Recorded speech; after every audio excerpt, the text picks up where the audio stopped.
Ladies and gentlemen, welcome back to Maximum News, or I don't know, are we going to do this as an episode of Maximum News, or is its own? It's a bonus. Everybody gets a bonus. You get a bonus, and you get a bonus. Yes, I'm riding on that Oprah level type high right now, because I had a pretty good Christmas, Saib had a pretty good Christmas, and I'm also on that high, because I get to do one of my favorite things as an autistically oriented individual, top 10 lists, just like everybody else on the internet is doing and tends to do as content creators on YouTube.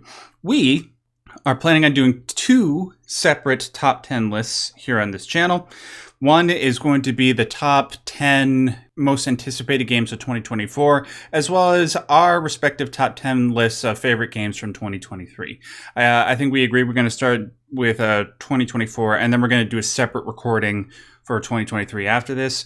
Saib and I have put together our respective lists. We're going to go through them 10 through 7, and then we're going to go 6 through 2, and then we're both going to interchange our top most anticipated game of 2024 apiece. So, did we decide who's going to go first? You can go. You can go first. Okay. All right. Thanks, man. So, I'm going to start off with an honorable mention. We didn't find out that this was actually going to be coming out until late next year, until a few weeks ago. Warhammer 40k Space Marine 2.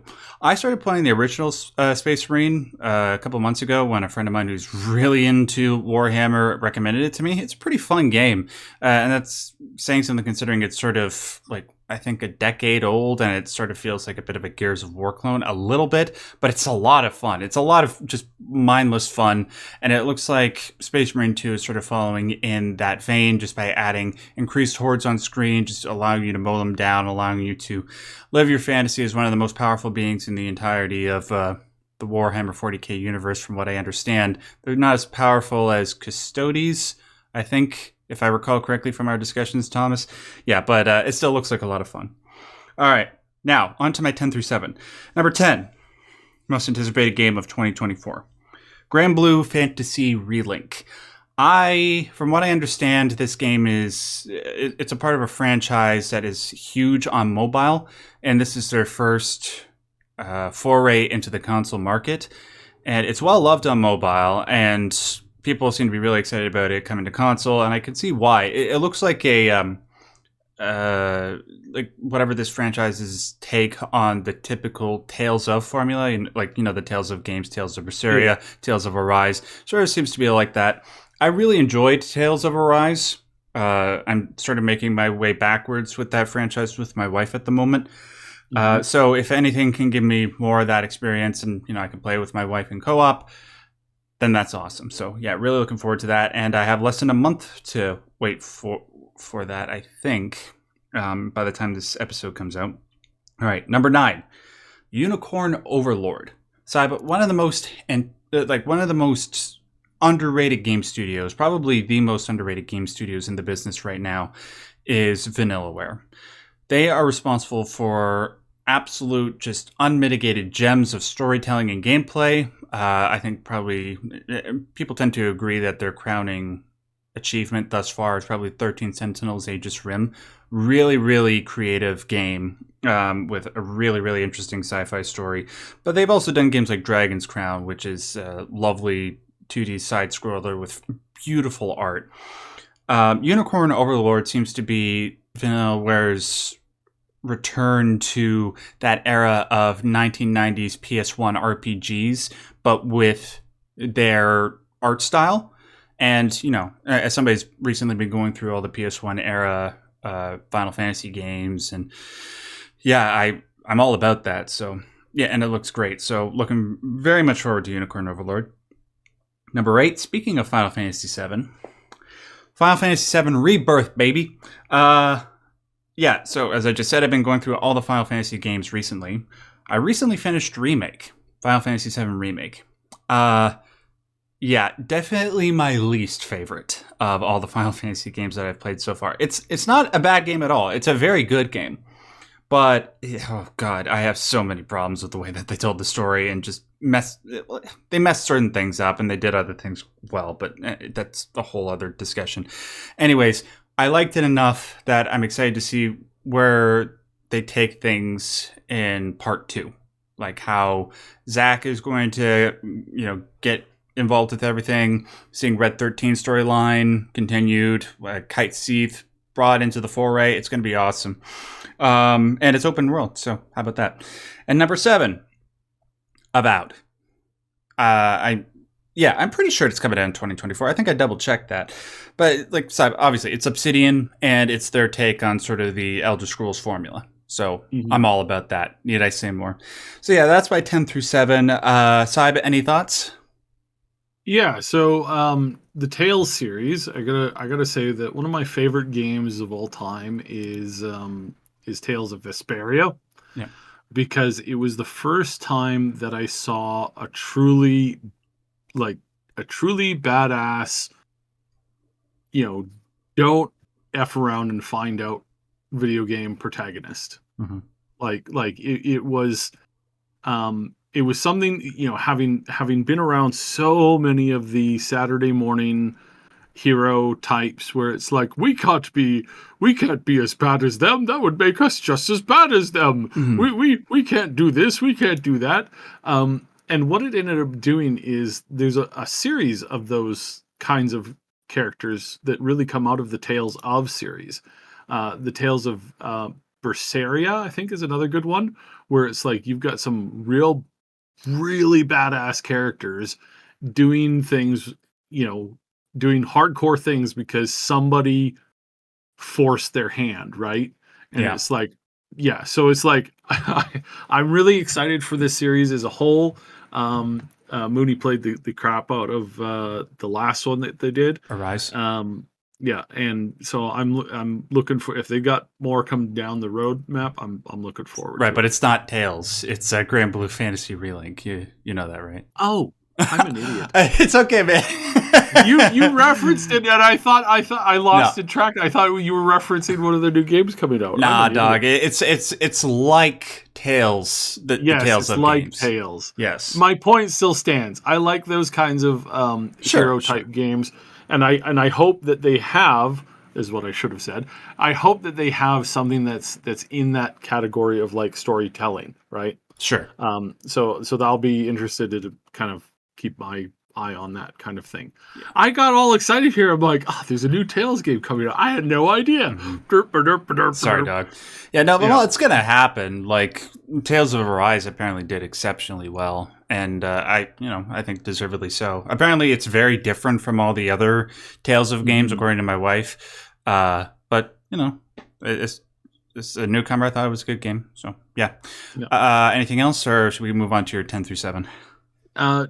We'll swap over to mine now. Oh, sorry. Just one very quick thing, a very quick addendum that I completely forgot to mention. Some people might be wondering before I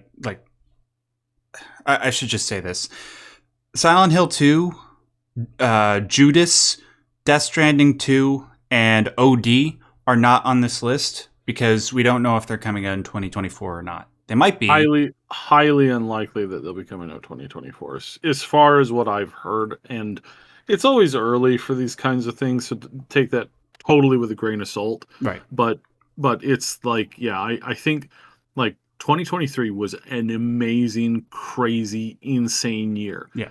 2024 will never be able to match it because, most everybody has put out the projects that they've been working on for the last few years during the COVID slowdown. So now I think 2024 will be it won't be as bad as like 2022 or 2021, but yeah, I think it'll be a quieter year compared to 2023 for sure. Agreed. But there's still a lot of good games to look forward to nonetheless. Yeah. All right. Sorry to interrupt you, man. What's your 10 through 7? So number 10 is going to be Dragon Age. Sure. Because I'm very, very worried about that launch. Now they've promised that it's going to be out this year, or sorry, this coming year, 2024. I kind of doubt it. I honestly do.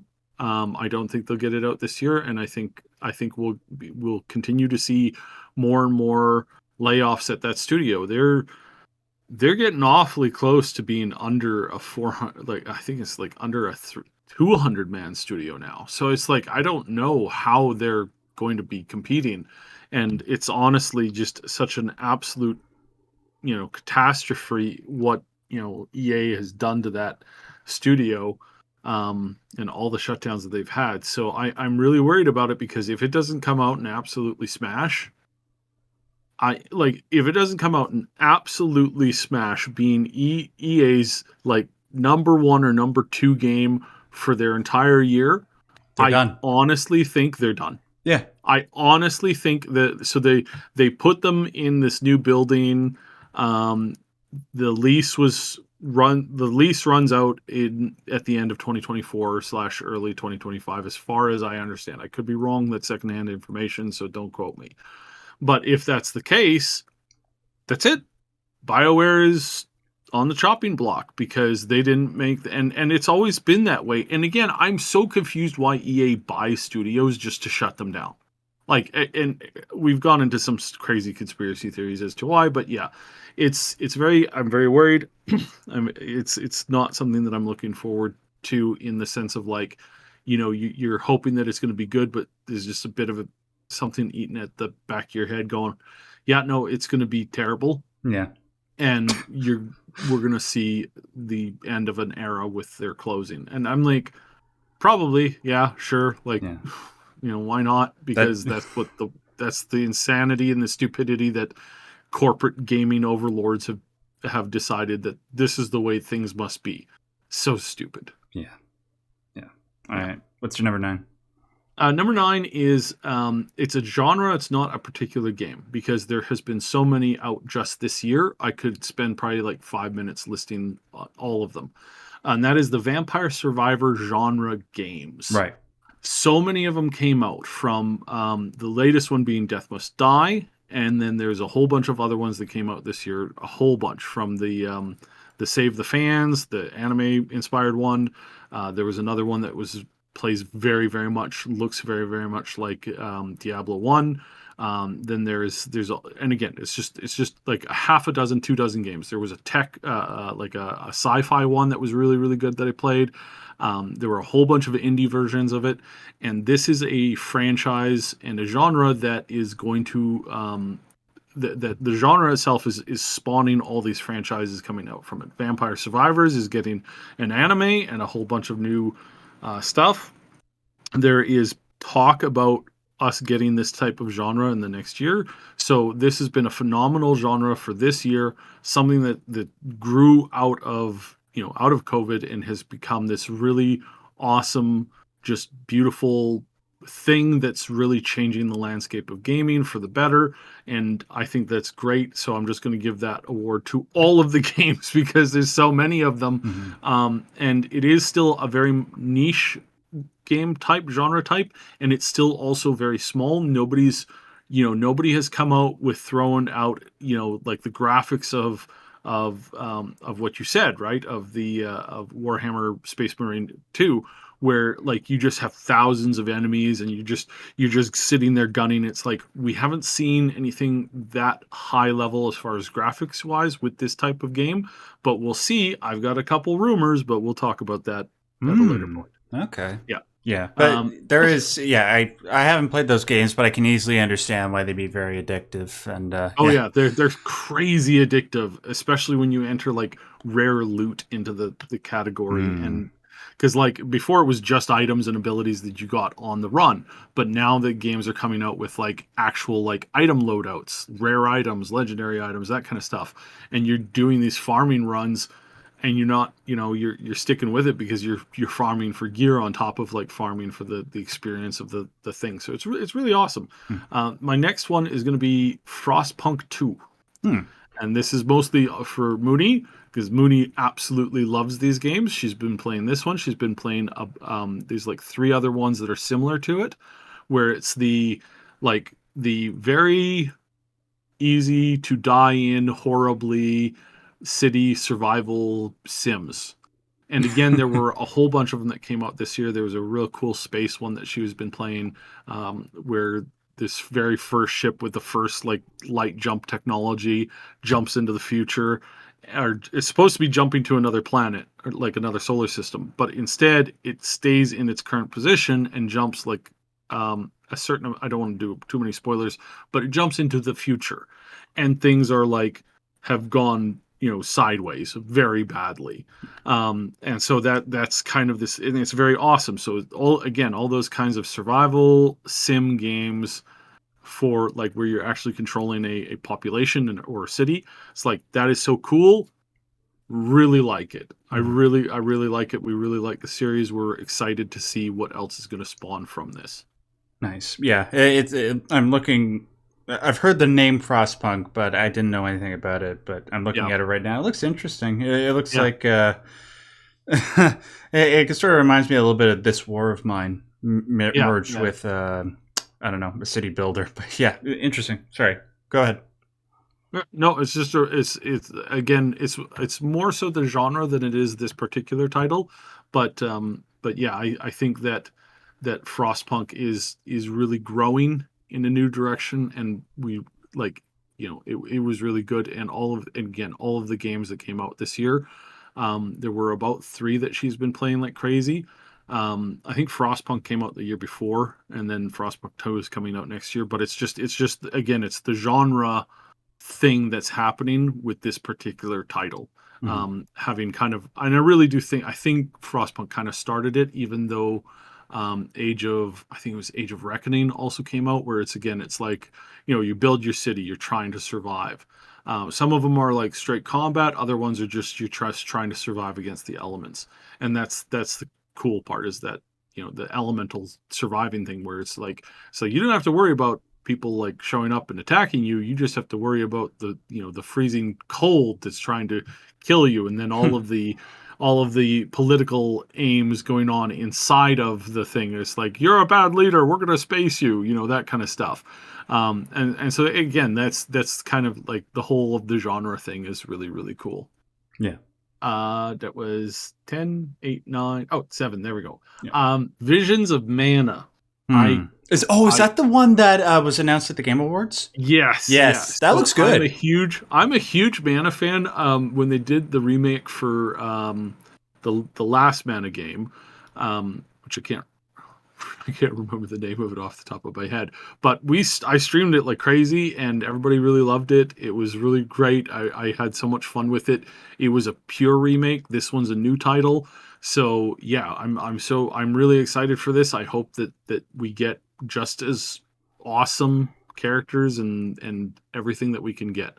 Yeah. Really, really looking forward to it. Apparently, it's the first one in 15 years. Really? What made them think that it was like the time to bring it back now? Like, I guess there's like a huge. Well, they did a remake of the Fountain of Mana.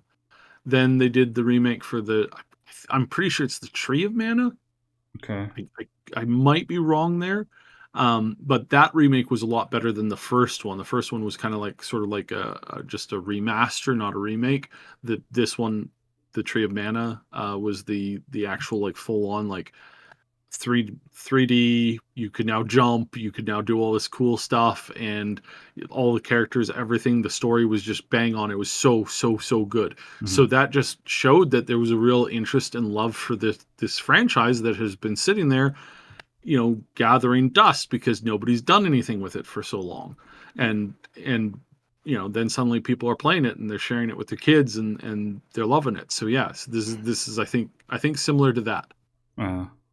Yeah, Square Enix is starting to realize, oh, wait, yeah, we're more than just Final Fantasy. Maybe we should start making the most out of these IPs that we own. And I hope one of those is Just Cause 5 one day, because that series is sort of my guilty pleasure. But yeah, Just Cause 4 wasn't that good.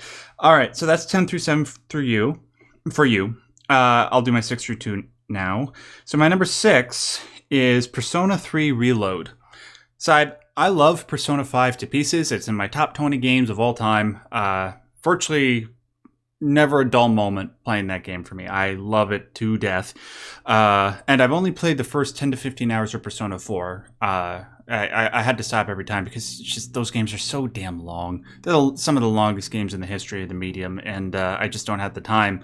But nonetheless, I'm going to try and find time for Persona 3 because everybody tells me that Max, you will love Persona 3 even more than Persona 5 because of sort of the themes that it goes for, and it's a lot darker apparently. But I always avoided it just because, well, not just for the length, but also because the differences between the two versions. There's the PlayStation Portable version, and I think it's called FES, FES, and both are sort of missing features. But now with Persona 3, I imagine it's going to combine all those things plus have Persona 5's gameplay. So hell yes. Hell yes. Thank you very much. And I'm going to be playing the crap out of that on my Steam Deck. All right. Moving on to number 5. Rise of the Ronin. So I love Neo. And I loved Wolong Fallen Dynasty, which Team Ninja released earlier this year. They are wonderful Souls-likes. Rise of the Ronin, I'm not sure if it's a Souls-like. All I know is that it's going to be their next game, and anything that Team Ninja puts out that's sort of along those lines, I'm very excited for. And the stuff that I have seen makes me want to play it tremendously. All right, number 4, Dragon's Dogma 2. I've been playing a lot of Dragon's Dogma 1 in anticipation of this title. And DD1 is a pretty good game. It's very rough around the edges in a lot of places. Like the fast travel system sucks. The combat, when you're trying to climb on big monsters, can be a little bit flimsy at times. I don't know, the magic systems, it's all generally good.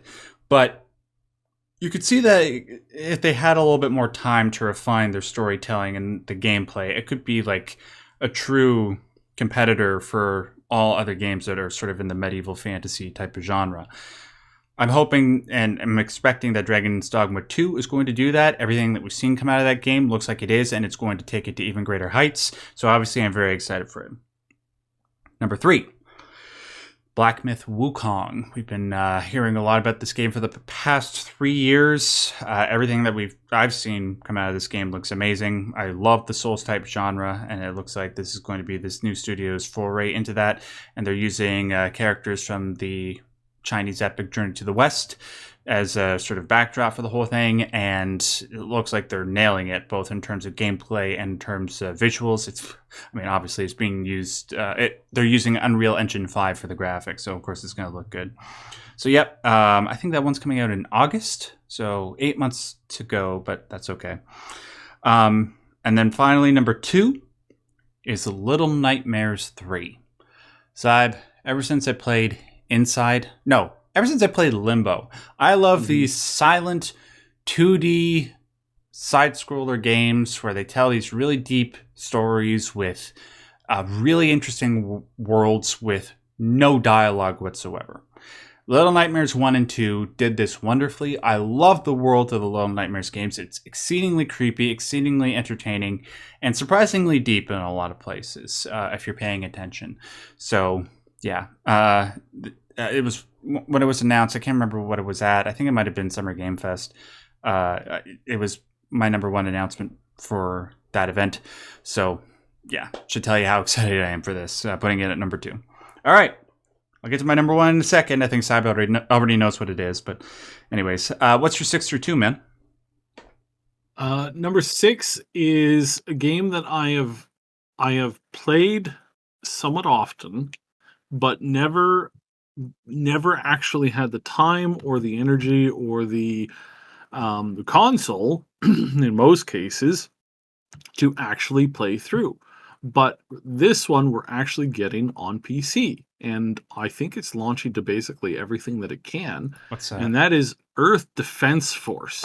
Oh, I've heard about this game. I hear it's gloriously bootleg. Yeah. The older games were crazy, bootleggy, kind of like it was something that was at the time obviously very, very, very popular in Japan, but I never got to really dive into one. So I'm hoping, because I don't know very much about it. I know I've seen the trailer. I was like, all right, I know that at some point, because this game has been huge, and they don't stop making these things. This is number 6, right? How many genre games do you know that are on to their 6th iteration, right? And it's like, right. there's not that many of them. So I'm hoping that this will be good. I'm hoping that this will be something that's different, and I hope that they really kind of bring that kind of like giant monsters and giant bugs to a whole new level. And I think it's kind of cool. So I'm kind of looking forward to it. I My don't. next one, As I just gotta say, I don't know if I've ever seen a game where I simultaneously said in my head, "That looks stupid," as well as "That looks amazing." You know right? what I mean? And people like, you look at it and you know exactly what I'm talking about. It's just, it just caters to that desire in every man's heart to just tear the crap out of giant monsters. Anyway, sorry. Yeah, Go and ahead. you get booster packs, you get like crazy melee weapons, and you get giant miniguns. So again, I'm not 100% on whether or not this game is going to be amazing.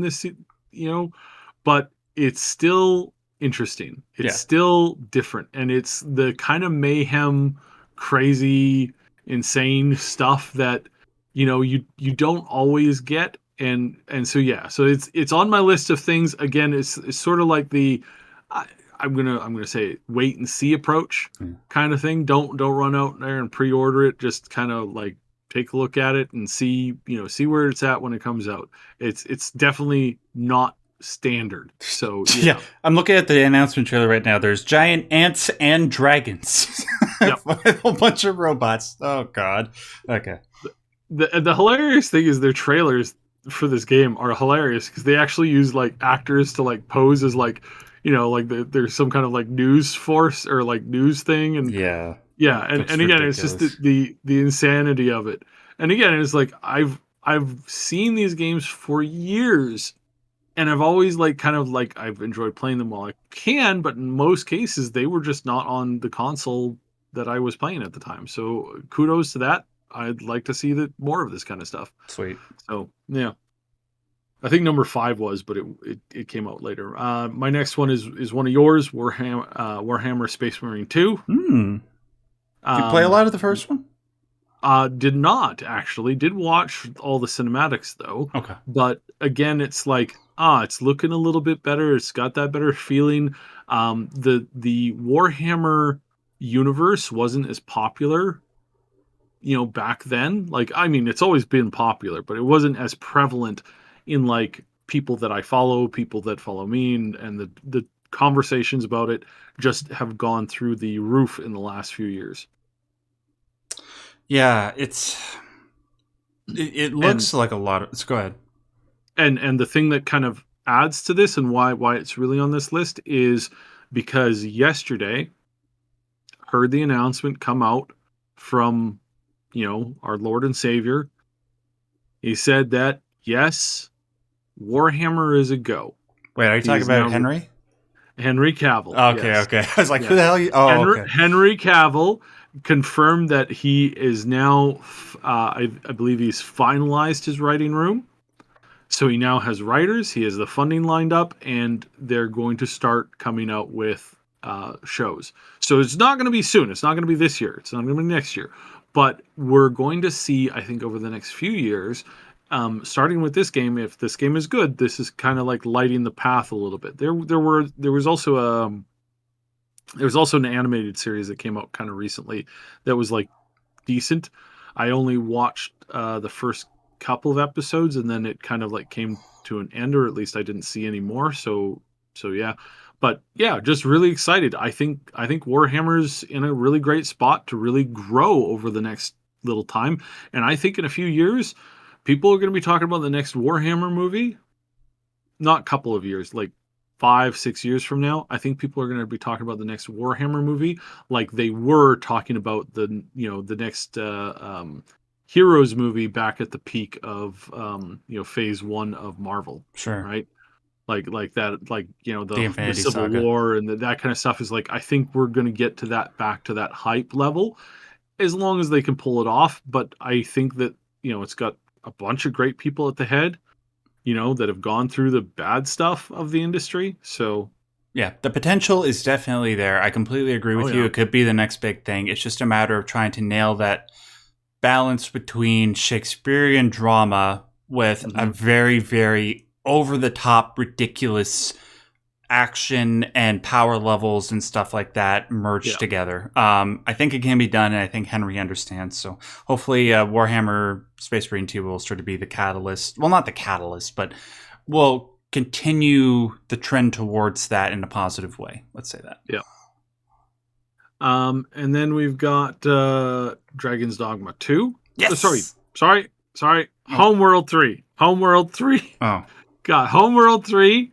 I'm really excited about this. As much as I've had a beef with that studio, but they're now free of the problem causers, so I'm willing to give them a chance. So yeah, so Homeworld 3, then Dragon's Dogma 2. So really excited for that. Sorry. So Homeworld 3 was at what number? Number 4. Okay, and yeah, okay. So yeah, you have a DD2, one above me. Yeah. So what's got you excited, particularly about Dragon's Dogma 2? Is it just sort of like wanting a new medieval type action game in the present generation?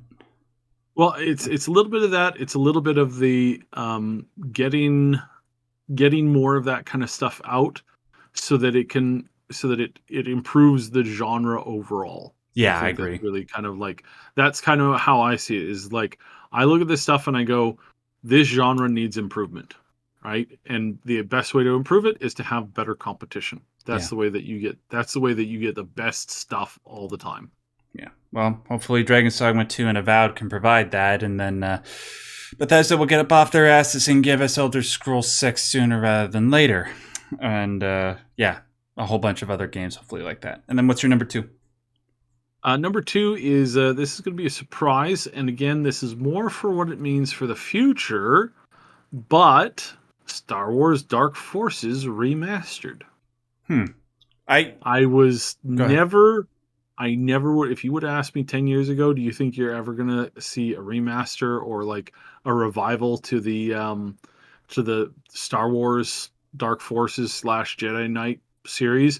And I would have told you that, oh yeah, looking forward to it. And then if you'd asked me 8 years ago, I said, yeah, probably not happening. And if you asked me 5 years ago, well, EA has just destroyed that whole thing, so no. If you asked me 2 years ago, I would have said EA and Disney apparently have wanted to, douse Star Wars in gasoline and light it on fire, because this is absolutely ridiculous. And then if you had asked me last year, I would have said, well, Andor was really, really good, and that was based off of this. So, I mean, maybe. And now it's like, hey, if this does well, and people go back to it and say, wow, this is really amazing, and then the next Andor season comes out and it's really, really good, maybe that's where we can rebuild the franchise, maybe? Yeah. I don't know. Fingers crossed. It's kind of insane. Yeah. But yeah, that's my hope. Andor was based off of this game? Yeah. Wow. Andor and the movie that, Rogue One, was based off of this game. I'm not joking. It was legitimately based off of this game. Kyle Katarn was invented in this game. This is his game. This is the intro to Kyle Katarn. This is the intro to Jan Ors. This is the intro to what's her name? Mothma? What the hell's her first name? Yeah, whichever. Yeah. But that's where those characters were actually introduced to the lore beyond like just a screenshot or two in the movies. Mon Mothma. It's Mon Mothma, yeah. And that's the thing that has me hoping. That's the thing that's got me crossing my fingers going, if this does really, really well and they see the interest, then all I want them to do is just remaster all of the games. Just remaster and maybe do them in a new, better engine. Yeah. But like I have been dying for a Jedi Academy game where you actually have lightsaber combos. Like the lightsaber fighting in Jedi Academy was beyond anything that you could do. You just didn't have one button for attack like you have in certain other games these days, where it's like just attack, and then it does the combos for you. It's like, no, I want the traditional Jedi Academy thing where it was like, if you want to do a backstab, then you got to press it was like right, left, backwards, then attack with a heavy thing, and he'll actually like pull the lightsaber out and stab behind him, like Darth Maul did to Qui-Gon. Yeah. Yeah, and then if you want to do like, if you've got 2 lightsabers, completely different combat than if you have one or if you have double. So and it's like if you want to attack to the left, side swiping, you got to be tapping that sideways key while attacking. Then also if you're moving, you got to be like binding that in. And again, it's like it sounds complicated on paper. Like the it's like a fighting game. It's like those fighting games where it's like BBXY, back forward, jump down, crouch, and then you do this special move. It sounds like that, but it's not. It's the most fluid thing I've ever played as far as third-person combat. And I think there's a first-person mode for it too. Mm-hmm. But it's just different, and it feels different. And then the force powers. You could have a rocket launcher, run around a corner, look. Oh, there's somebody. There's an enemy, who's an enemy player, and you fire a rocket launcher at them. They have force push, so they push the rocket away and it rebounds and starts coming back towards you. You've got force push too, so you do it back to them, and you're in this like tug of war with this rocket. That's going to kill you if it hits you. And that is so exciting. And again, this is the journey that hopefully starts with this one. I don't know if it'll go through. The Star Wars IP is so messed up and so broken and so out of gas that I think it. But again, when my first Star Wars game was X-Wing versus TIE Fighter. My second Star Wars game was this game, Star Wars Dark Forces. So that's why I'm really excited to get back into it. It's I've gotten motion sickness way more now these days, so I probably won't be able to play it that much. But I want the developers to know that I support them remaking these games and being true to the game. Mm-hmm. And that's what I want. And I'm hoping that starts out a series where we'll get Dark Forces 2, then we'll get Jedi Knight, then we'll get Jedi Knight Academy, then we'll get, and then all the way down the thing. And they'll realize, oh, we can make good games. We just literally have to make good games. Yeah. I think there's a greater chance of that happening than I think a lot of people might expect. Just because, as you say, Saib, unfortunately, the Star Wars property and the fandom is in just such a bad state right now. And if there's just one really simple move that Lucasfilm and the people that organize the people that handle the gaming side of the IP, one thing that they could do that's really easy is just remaster all these great games that came out before, Disney's acquisition. And then once they sort of build up that goodwill, then they can maybe hopefully get back to making better original content, or just continuing to do sort of what Respawn has been doing with the Jedi series. But anyways, all right, it's time for the number ones, ladies and gentlemen. This one, if you guys have been following the show for the past 2 or 3 years, or know anything about me at all, this one should be pretty obvious. It's probably been my number one most anticipated game for the past several years. It's just we haven't had a release date for it until this past year. It's Hellblade 2: Senua's Saga. Hellblade 1: Senua's Sacrifice, in my opinion, is probably the most maybe the most underrated game of the last 10 years. As people say to me, what are you talking about? People love that game, and a lot of people played it. Yes, but the greatness of that game, it's so great that more people should have played it. I think the highest estimate is like around maybe 1 million people played the original game. That's too low, in my opinion. More people need to play it. It's a wonderful, gorgeous, visually as well as gorgeous in terms of subtext and story. Just about this woman who is dealing with psychosis, and the way that psychosis is illustrated through Norse mythology, and like these dark, horrifying visuals, and the way that she goes through hell and back, literally and metaphorically. It's unlike anything that I've seen in virtually any game. And I only suspect that because it has been 7 years since the last one, that Ninja Theory has been taking their time with the story and the gameplay. And if not, then at least I have one of the most, what looks to be probably the most technically beautiful looking games that we're going to be getting for the next several years. Because oh my god, Sybe, the graphics in this game are bordering on like it's uncanny valley sort of stuff. Like there are times when I'm looking at the game and I can't tell if what I'm looking at is real or not. Yeah. Yeah, it's that good. So yeah, easy number one for me. And Sybe, what's your number one?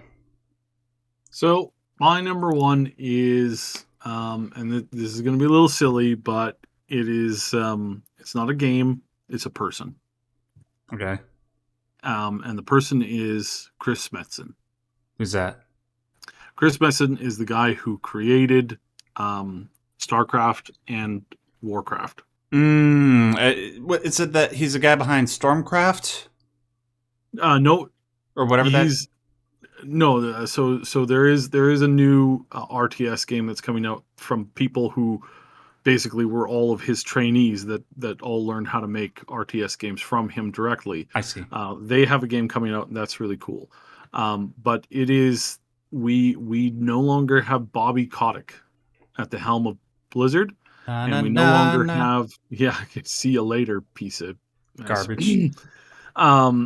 But Chris Metzen was the guy who wrote all of the original Warcraft content up to Wrath. He was the one who created the original stories. He did most of the art. He did most of the storytelling.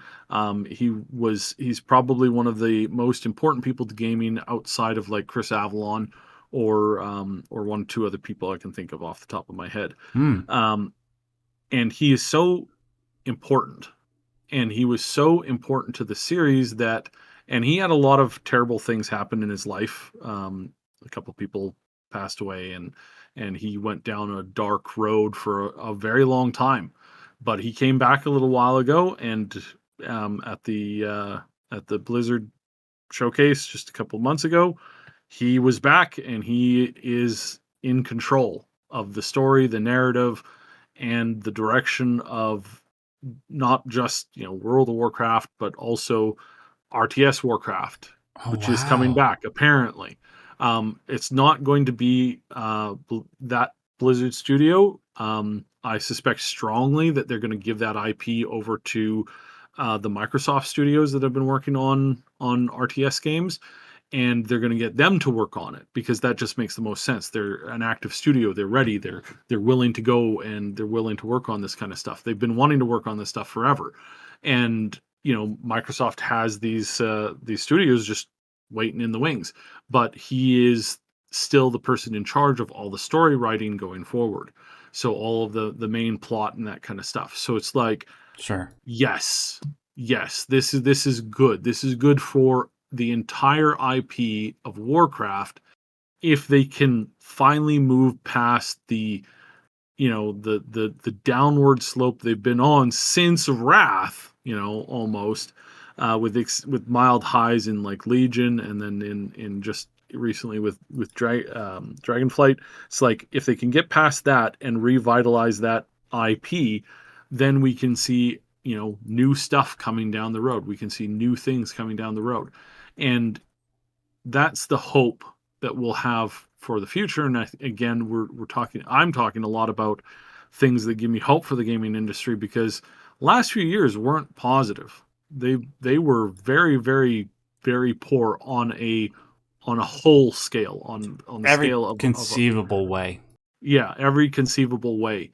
And and that's been there for a really long time. And so seeing some people come back to the gaming industry that are making changes and making the big splashes like Chris Metzen, that's really important. And I think that's better and more important for the game series the gaming industry as a whole.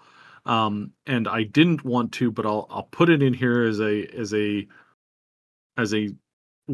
bizarre nod, and that will be the CCP of all things. What? Yeah, so the CCP, for those who aren't news hounds and haven't been glued to international news in the last since Christmas, the Chinese Communist Party came out and they banned all microtransactions, loot boxes, daily logins, and high pressure tactics for games in China. And Wow. this has cost Netflix and not Netflix, Tencent and NetEase. Tencent and NetEase have lost over $90 billion in the last 3 days. 3 days? Oh my god. So, Jeez. and again, I don't want to praise them because they're not doing this for the reasons that we would hope they're doing this. They're No, doing this yeah. as a strategy to get their citizens back to work and working hard for the glory of the party, and not because they want to give people, make sure that you're getting a gaming experience that's not been Correct. Yeah. evil, turned evil because of evil, greedy people who target ad campaigns at children for games that teach you how to gamble. It's like, yeah, so that's kind of a weird thing, but right away, like a bunch of games that are, they consist entirely off that loot box microtransaction hellscape. They're suddenly going, oh, well, our biggest consumer of those kinds of products, being China, those are now illegal.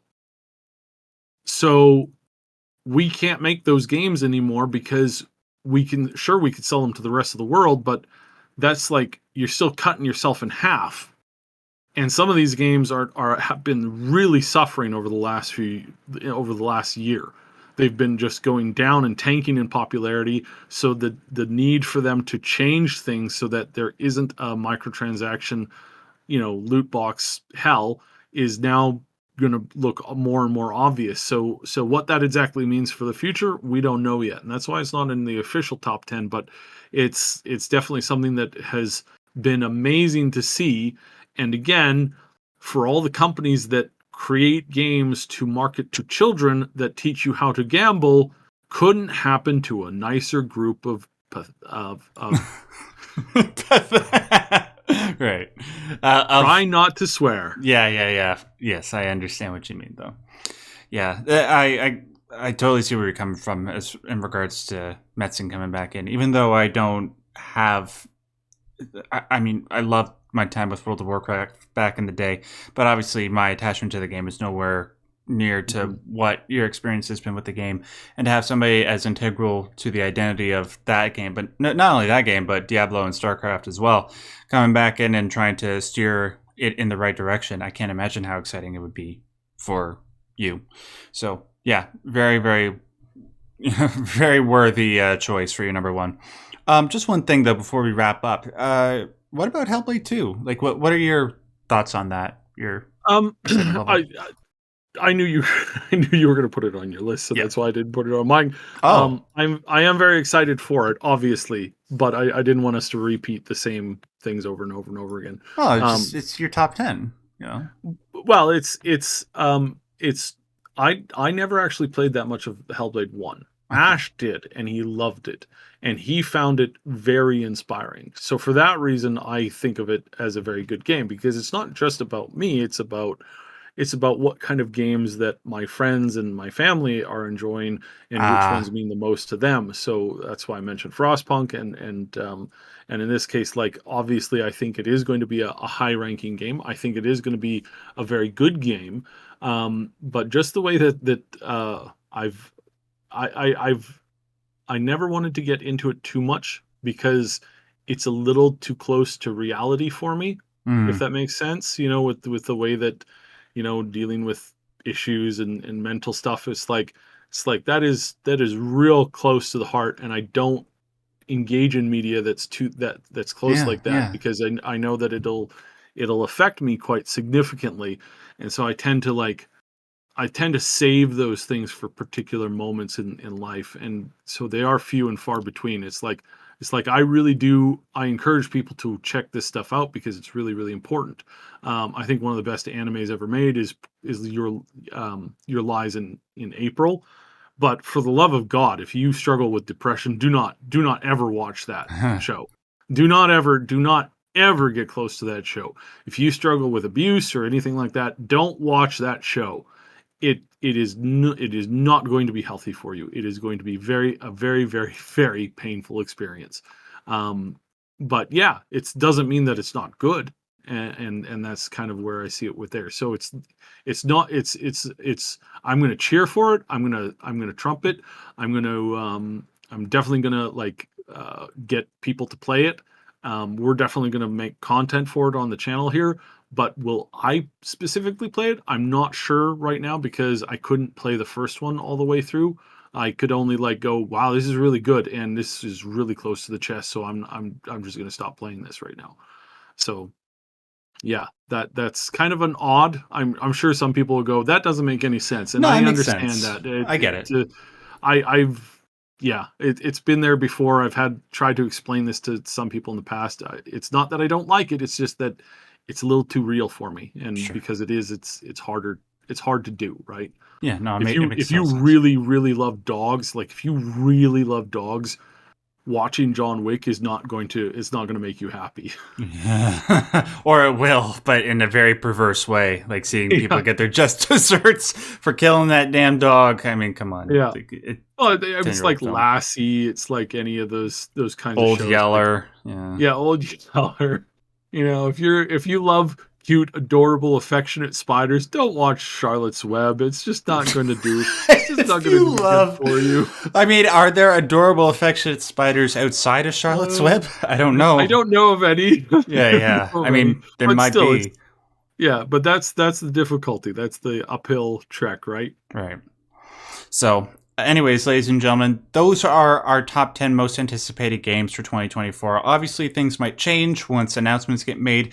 Maybe Judas, from what I understand, in case people don't know what Judas is, it's the new game coming from Ken Levine, the guy responsible for System Shock 2, Thief, and the BioShock games.